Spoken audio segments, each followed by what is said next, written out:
Franklin D. Roosevelt had his whole life laid out for him, and the future looked bright, man. A lawyer with an undergrad from Harvard, a law degree from Columbia, a state senator, assistant secretary of the Navy, running mate for the 1920 presidential election. His future was going nowhere but up.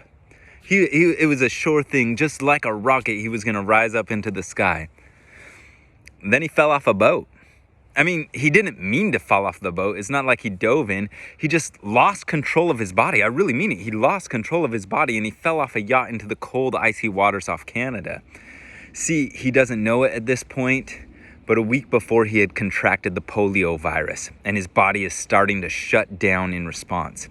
He makes it back to his vacation home, goes for a swim to try and loosen up his tight muscles, but by evening he tells his family that his legs are getting weaker and weaker.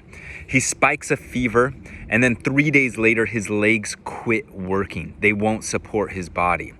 Several doctors misdiagnose him because you usually don't get polio at age 39. Kids get polio.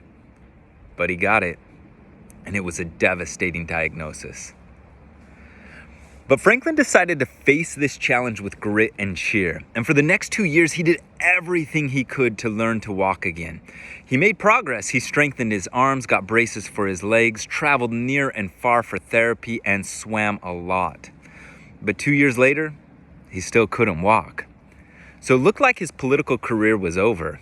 I mean, there has never been a president in a wheelchair before. There's never been a president in a wheelchair since him. But what if his career wasn't over? With the help of his inexhaustible wife, Eleanor, he set out to do some good. Campaigned and won governor of New York twice. Then, as you know, was elected to be president of the United States of America and faced some of the most daunting, trying times in American history, the Great Depression and World War II.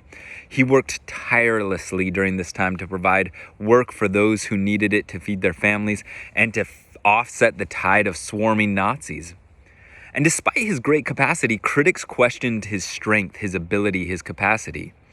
So, when he spoke in public, he locked his leg braces, gripped the podium with strong arms, and belted out hope.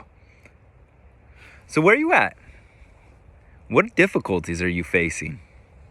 You just going to let them crush you? Or are you going to face them? It may not mean that things are going to turn out like you want them to turn out. I mean, Franklin never walked down his driveway again. But you're not stuck. What if people doubt you?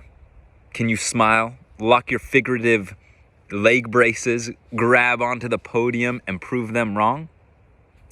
Here's what Franklin Roosevelt said in his own words. He says, "You gain strength, courage, and confidence by every experience in which you really stop to look fear in the face. You are able to say to yourself, I have lived through this. I can take the next thing that comes along. You must do the thing you think you cannot do." So what are you going to do today? See you next time.